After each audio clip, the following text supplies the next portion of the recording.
This is how to be outstanding in your field. I got this strategy from reading the book of Daniel. Now, the king had a dream. So he called, because of the intensity of the dream and not being able to interpret it, he called for all the wise men, the solution bringers he had in the entire Babylon, and told them to come. So when they came, he told the people that he has had a dream, explained to them that they should tell him the dream and also interpret it for him. Look at what they said. That, and this is where I want the entire story, entire teaching to come from. They said in Daniel 2:4, then the astrologers or the Chaldeans answered the king in Aramaic. He said, O king, live forever. Tell your servant the dreams and we will interpret it.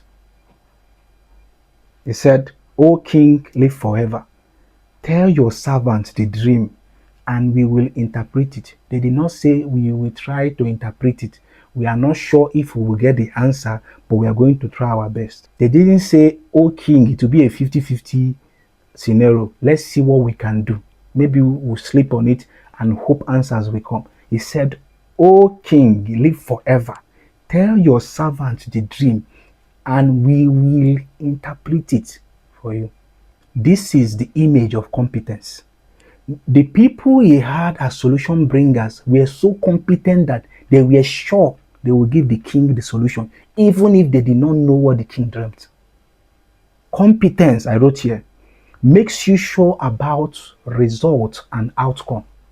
You are certain, you know that no matter the problem you are brought in front of, because it is your field, it will be a done deal when you face the problem. So no matter how complex a problem is, if you place a competent person in front of it, the competent person won't be confused or phased at all, because that is its area or a area of craft, and they know the laws that govern it.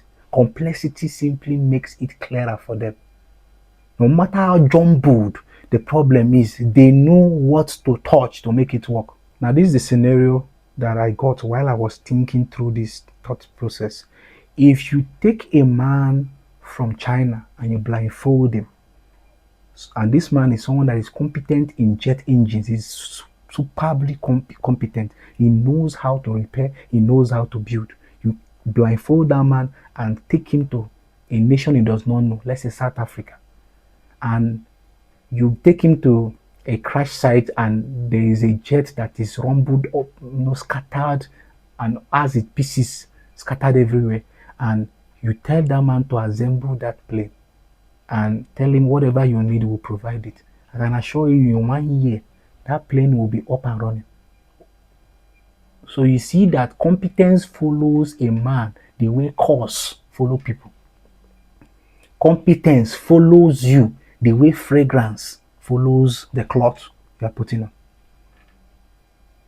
When you spray perfume, you even forget the scent. It is other people that now tell you, oh, we can see this your perfume is so nice. Wow, this is so good.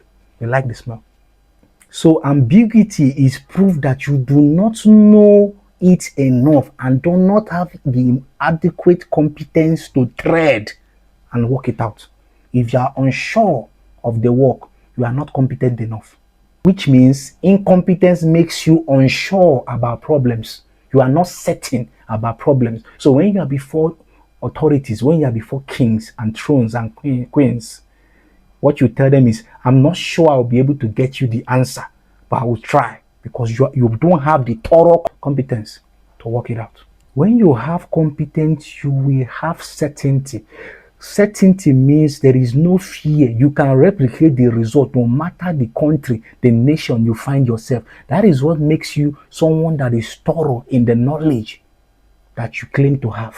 If you are not competent, you will not be allowed to undo fragile things. The human body is fragile. Aeroplanes are fragile. That is why they only allow the best of the best, like doctors and pilots, to handle these entities I mentioned. You see. So what makes you competent is too late. You have to pass through an organized body of knowledge. That is why pilots can be trusted. to fly 200 and something people on a plane and land safely because they went through years of training, rigorous training to come out like that. That is why doctors are trained so rigorously so that when they come out, the people, the society will be sure that when they are sedated, they will eventually wake up, hopefully wake up to all their parts intact and the doctors having done what they need to do. You see. So competence makes you able to handle fragile things or important things. That is how you are paved or separated from your peers. The more competence you have in your hands, the more you are able to be given things that others are not allowed to touch. You can't send a doctor into an excavation site in Egypt. He's going to mess up things there. You have to only send people that are thoroughly trained on how to clean artifacts because they are many thousand years old. You don't want them to break. So they are specialized people sent for that role. So how you become someone that is sought after is that you learn to make yourself someone that can handle fragile things by reason of experience. Those who are competent are called consultants. Why? Because they went through an organized body of knowledge and they went into deeper levels of that knowledge. And that is why they can consult them to come and solve strategic problems for companies, for individuals, for kings, for queens, you see. So a consultant is someone that has understood and grasped a body of knowledge to a point that he or she can feel it and handle it. They don't do guesswork. They know the laws of that field. They have masters of that field. They have mastered it. And this is why they are sought after by everybody.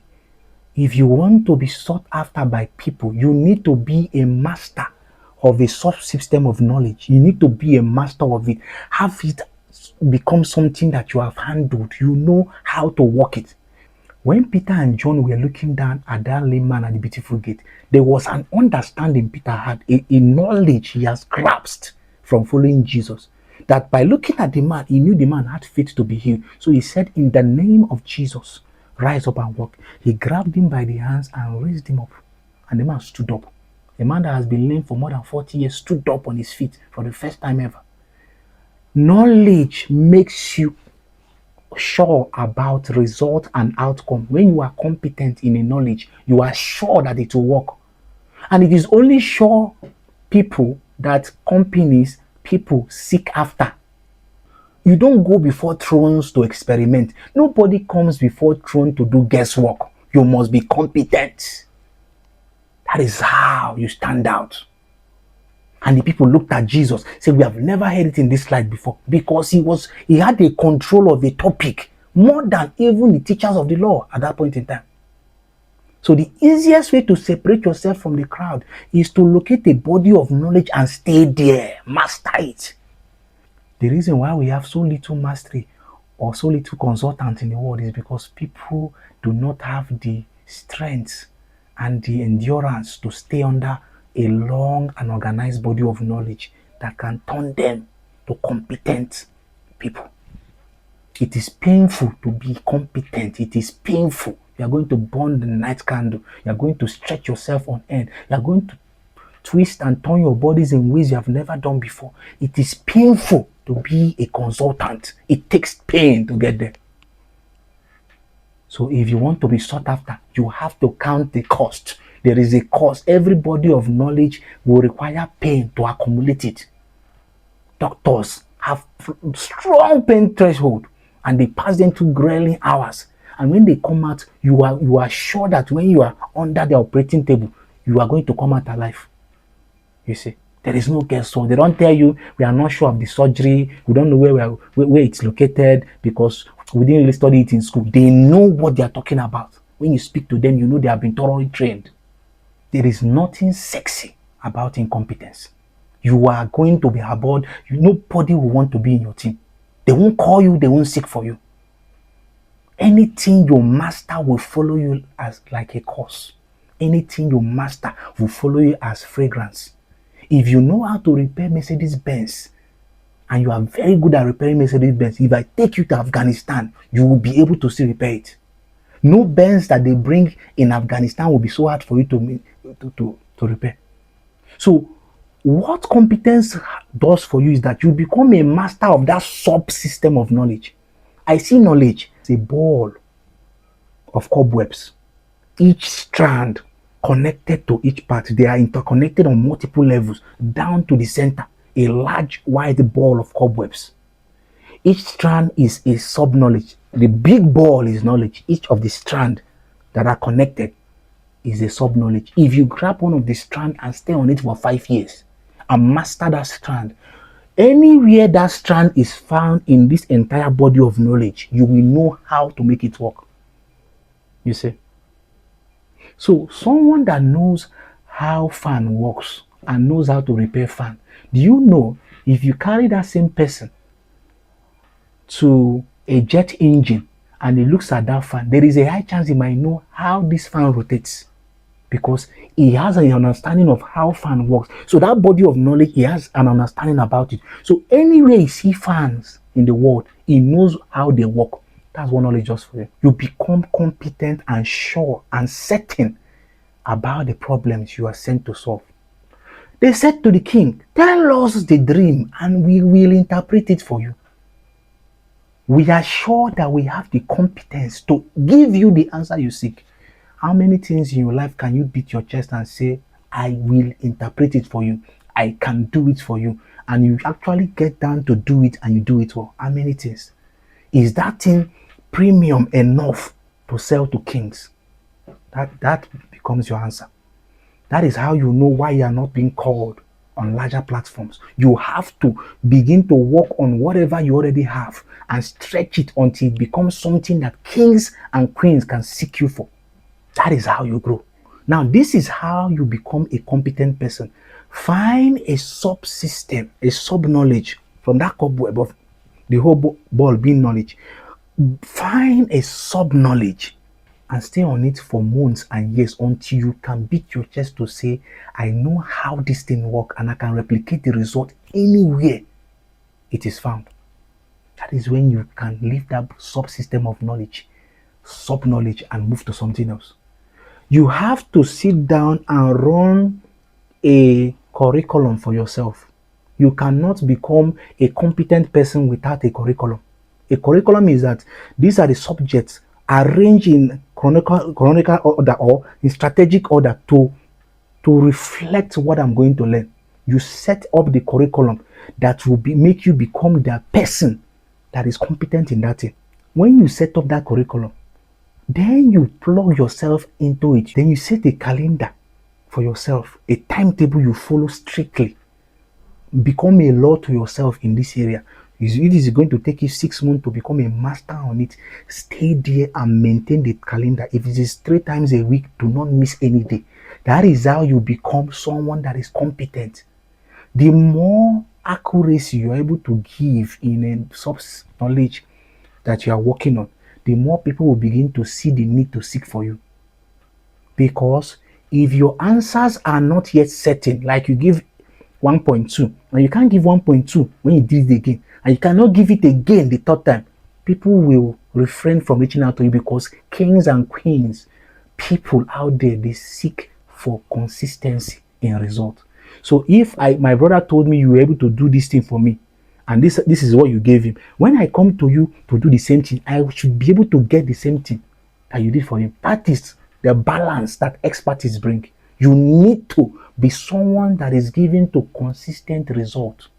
Inconsistency shows you are not yet competent in what you are doing. Go back to the drawing board. So we are able to bring the answer to the king because we have trained in this area. We have read books. We have experimented in dark magic. These were astrologers. They were good at their tasks. And Daniel was among them. They were very good at what they do. So they were not coming via guesswork. They knew what they had to do. Just tell us these things and we'll interpret it. So if you are presented before kings, this is a personal question you need to ask yourself. If you are presented before kings in the area of the subsystem you have you're working on, can you give the same answer over and over again? Can you give the same result over and over again without inconsistent results seeping into what you are doing? Can you claim to have such a result? Because competent people are sure about their result and outcome, and they boast about it. They are sure about it, and they will tell you this is what you are going to get. When you have doubts, you are not truly competent yet. So go back and work on yourself. Set up a curriculum. Set up the days you are going to appear. If it is daily, set up the time and make it a law to appear those periods. There's a lot of running around in the world today. Very few people are consultants of strategic bodies of knowledge. And the reason is because people do not want to pay the price of passing through the pain of competence. They do not want to pay the price of getting the required knowledge needed to make them separate from the world. So it is time for you to do exactly the opposite of what they are doing. Sit down with a body of knowledge and stay there until you become competent. Competent people do not go around seeking for attention. People seek them and add them to their work. People will always add you to work if you are needed. And it is painful to be needed. It is painful. It is painful to be needed. You have to groom yourself to become someone that people will need and add to their own project. You have to become that kind of person. It is painful to be that kind of person. So count the cost and pay it so that they can call you when there are problems. Do you think that the wise men not being able to answer Nebuchadnezzar's dream that day meant they were incompetent? No. For him to have called them in, it means they were used to answering his problems, giving him solutions before now. So that was why they were still in his employment. No king adds someone to their list of solution bringers if the person does not have the right or the competence for it. You are not going to be added if you are not someone that is needed. Competence makes you someone that is needed. They will add you. People that are competent don't go around begging for food. They don't go around begging to be added so that they can work. No, if you are useful, you are going to be added. It pays to be a competent person. So pay the price and become one.